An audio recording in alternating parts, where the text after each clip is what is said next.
You are listening to the So Now What podcast with Lana Manikowski, episode number 100. So now what? These three words raced through my mind time and time again during my journey through fertility treatments. I tried desperately to have a child, but never was able. I yearned for a community to join that could understand my struggles. I couldn't find one, so I created one with the So Now What podcast. I love that you found us. I can't even tell you how good it feels to say that number and how connected I feel to this community and to this mission that I have to help women thrive and feel fulfilled without the children they always dreamed that they would have. So when it came to deciding on a topic for my 100th episode, I've got to tell you, I was a little wanting to make sure it was good enough and would be something that seemed worthy of my 100th episode because it does seem like such a milestone. And I realized that it doesn't matter what number episode it is, that if I brought something to you, and I try to do this every week when I do the podcast, bring something to you that creates a difference or a new perspective for you to consider in your life, then that's a celebration. So it doesn't matter whether it's episode 100, episode 2, or episode 486. God willing, I'll get there one day. I want you to know that I created this podcast to be open and honest about the things that we experience as women who are childless, not by choice, or women who have gone through fertility treatments and realize that our journey to motherhood is not going to be there for us in the way we thought it would be. And so that's how today's episode came about. I was actually in a coaching session with one of my students, and we were talking about being brave. And spoiler alert, today's episode is going to be about feeling brave during this journey after your fertility treatments end, but also handling people telling you how brave you are. Because I think we hear that a lot. And we hear that a lot because we are brave. Your mind might be saying, yeah, but I don't want to be brave. I just wanted to be a mom. I don't want people to tell me that I'm brave because I had no choice in this circumstance of going through fertility treatments or being diagnosed as infertile. And I want to pause you there and tell you that this was all optional.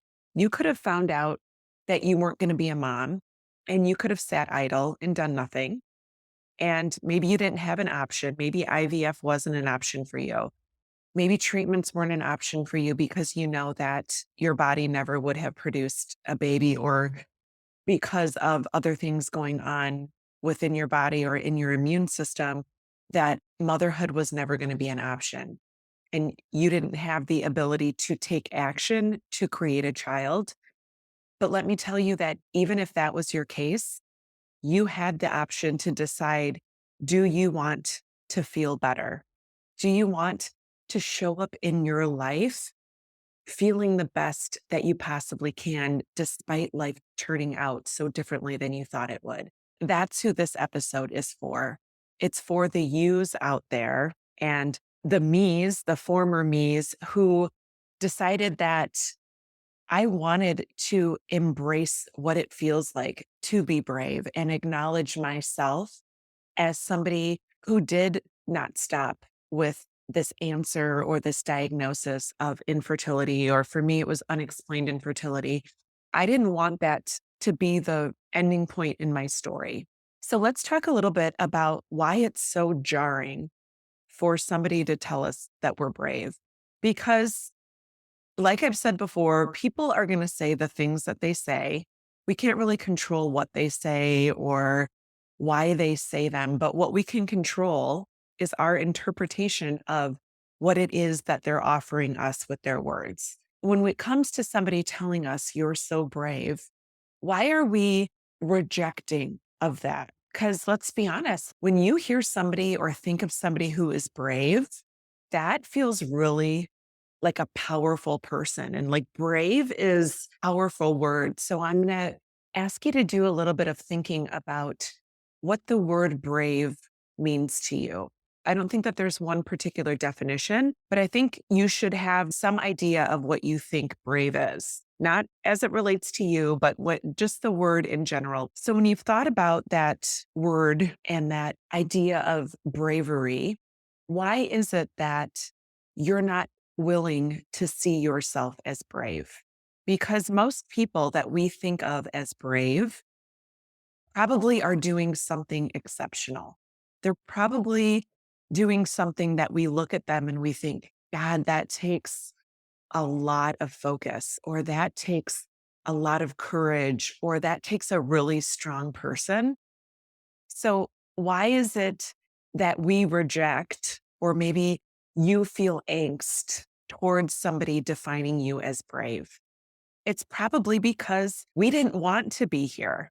We didn't want to have to be the brave one. We didn't want to have to be the poster child for somebody who's trying so hard at something that they know they really want, and it might be unachievable for them. I first want you to just take ownership of the fact that you embody all those things. You listening, even to this podcast today, even if that's all that you're able to do right now in this journey of yours, you're brave. You saying yes to fertility treatments, you deciding to do a round of IVF, you saying yes to an IUI, you looking into adoption, even if it wasn't the right decision for you, you considering egg donor as an option, even if it didn't end up being the right decision for you, that shit's brave. Okay. I'm just going to say it. So decide that being brave in your story can be something that is powerful. But also, if you're somebody who maybe wants to get into the discussion with somebody, if it makes you feel uncomfortable, that's okay too. We don't have to allow people to use words or define us in a certain way that doesn't feel good to us. But before I get into that part of the podcast, I just want you to think about why you don't want to see yourself as brave. And maybe you never thought about the fact that you are doing that. So maybe this podcast, listening to it and taking some of this into consideration might make you say, you know what? Like, I feel really good about who I am and the bravery that I'm showing in my life.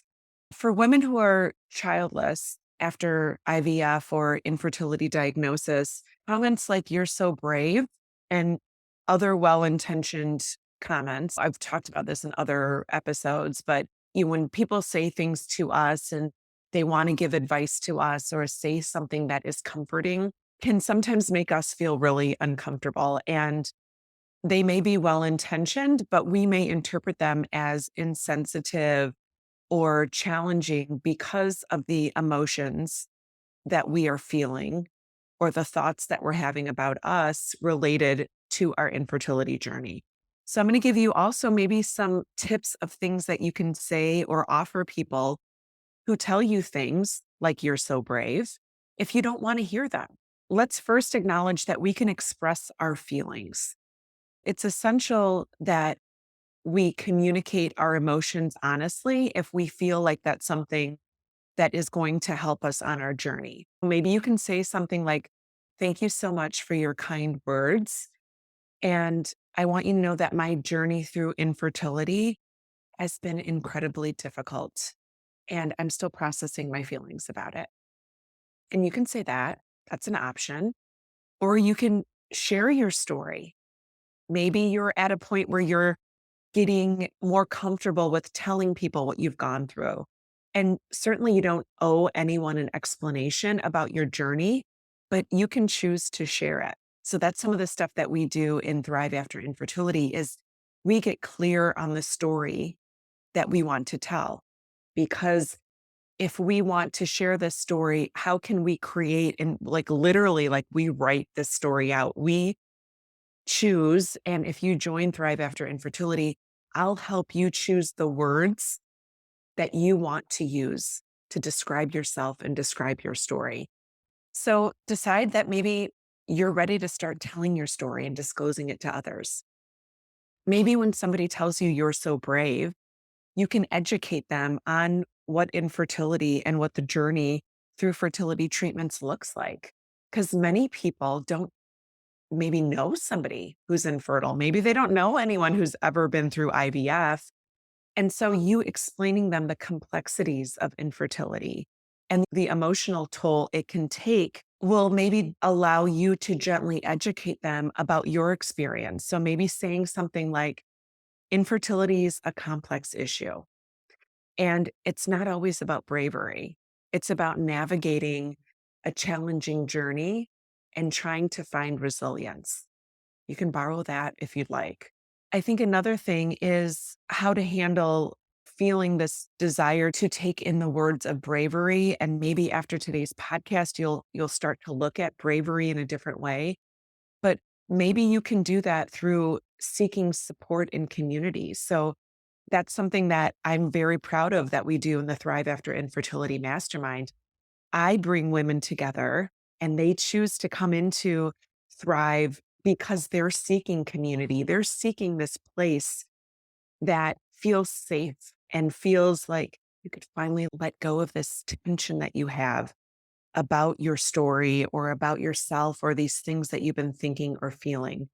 So, providing yourself an opportunity to join a group or something like Thrive After Infertility will allow you to step forward and celebrate bravery with other women and maybe see how they celebrate and how you want to celebrate and create your own form of bravery. I think also setting boundaries. So if you're finding like certain comments don't feel right to you or don't sit right, or maybe they're triggering or uncomfortable, don't be afraid to set boundaries.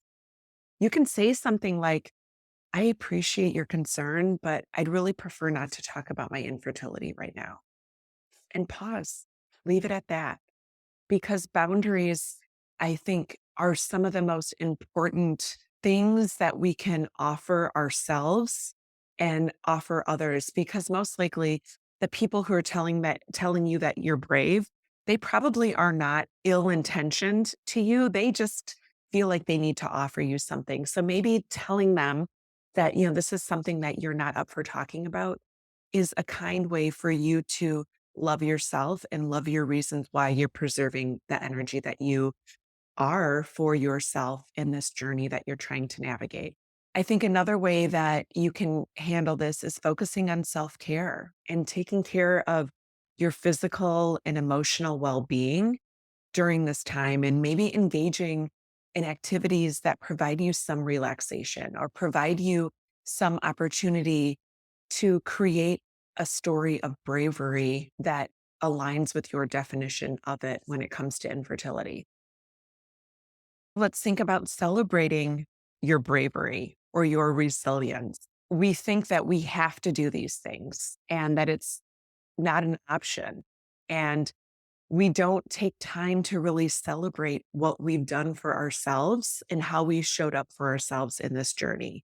And that doesn't mean that you have to celebrate only the times that you think you're picture perfect and how you handled a canceled cycle, a failed cycle, or a retrieval that had zero embryos. I think that we can celebrate things about how we showed up in that circumstance without it having to be the optimal result that we wished for. So, the other thing I'd like to think about is considering seeking help. So, seeking support, yes, but we all know, and I talk about this a lot, the fertility clinics have not done a great job about remembering the women like us that went through the journey, that spent the tens of thousands, and in my case, hundreds of thousands of dollars through my 7-year journey seeking motherhood. And a lot of them have failed us by not providing us resources. So consider opportunities to seek professional help, seek a therapist,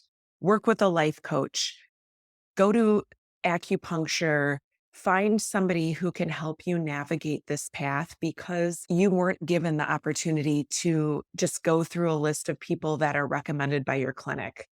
And if you're struggling to cope with the emotional toll that infertility can create for us because of this dream that we are feeling like we have to say goodbye to, that we didn't want to say goodbye to, there is opportunity to consider professional help.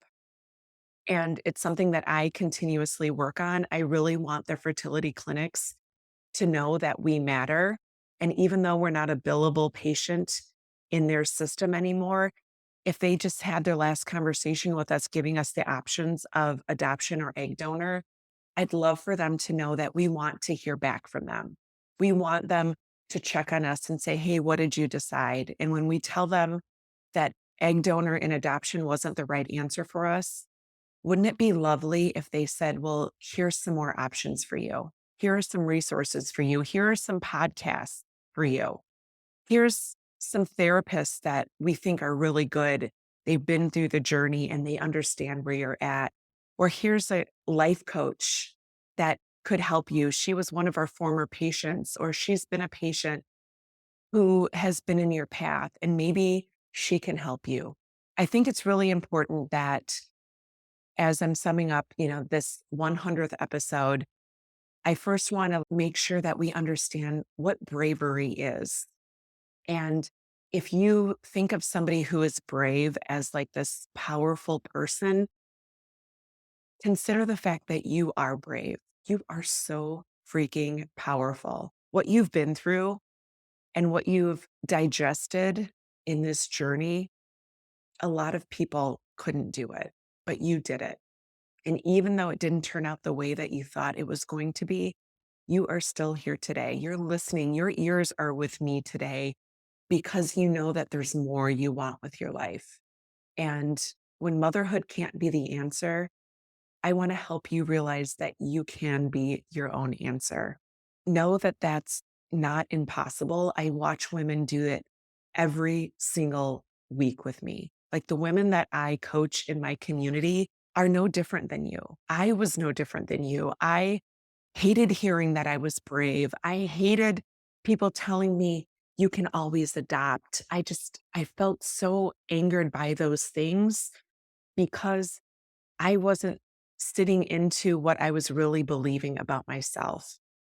And when you realize how much you're capable of beyond motherhood, that's where life starts to unfold. And I would love for you to believe that that's possible for you. If that is something that you're interested in, this is where I want to invite you into Thrive After Infertility. The Thrive After Infertility Mastermind is so amazingly glorious. The magic that I see women creating in their life because they have said yes to them and they've said yes to this community of women that are wanting to grow, women who know that their life is destined for greater. That's the type of work and that's the type of women that come into the Thrive After Infertility Mastermind. So I invite you to apply for Thrive. We're about to start our next class in October, and it is going to be so freaking great. And I want you to be there. I want you to show up in December of this year when the holidays are coming around and that New Year's celebrations are about to start. I want you to be ready to start 2024 feeling like you are on top of the world again. So that is it for episode 100. If this is your first episode, thank you for listening. If this is your 100th episode, thank you for believing in me and sharing in this journey with me as I get all teary eyed here. If you're watching me on YouTube, you can see how emotional I get sometimes in these episodes because I really bring my authentic self and I bring the authentic topics that I see coming up with my students and in my own life because that's what this podcast is all about. Because I asked myself so many times, like, so now what am I going to do? So now what's going to happen? And the So Now What podcast was created to give you an opportunity to think about what is next and what you're capable of. So have a beautiful week. I love you. And remember, it is never too late to discover your meaning. I'll talk to you next week.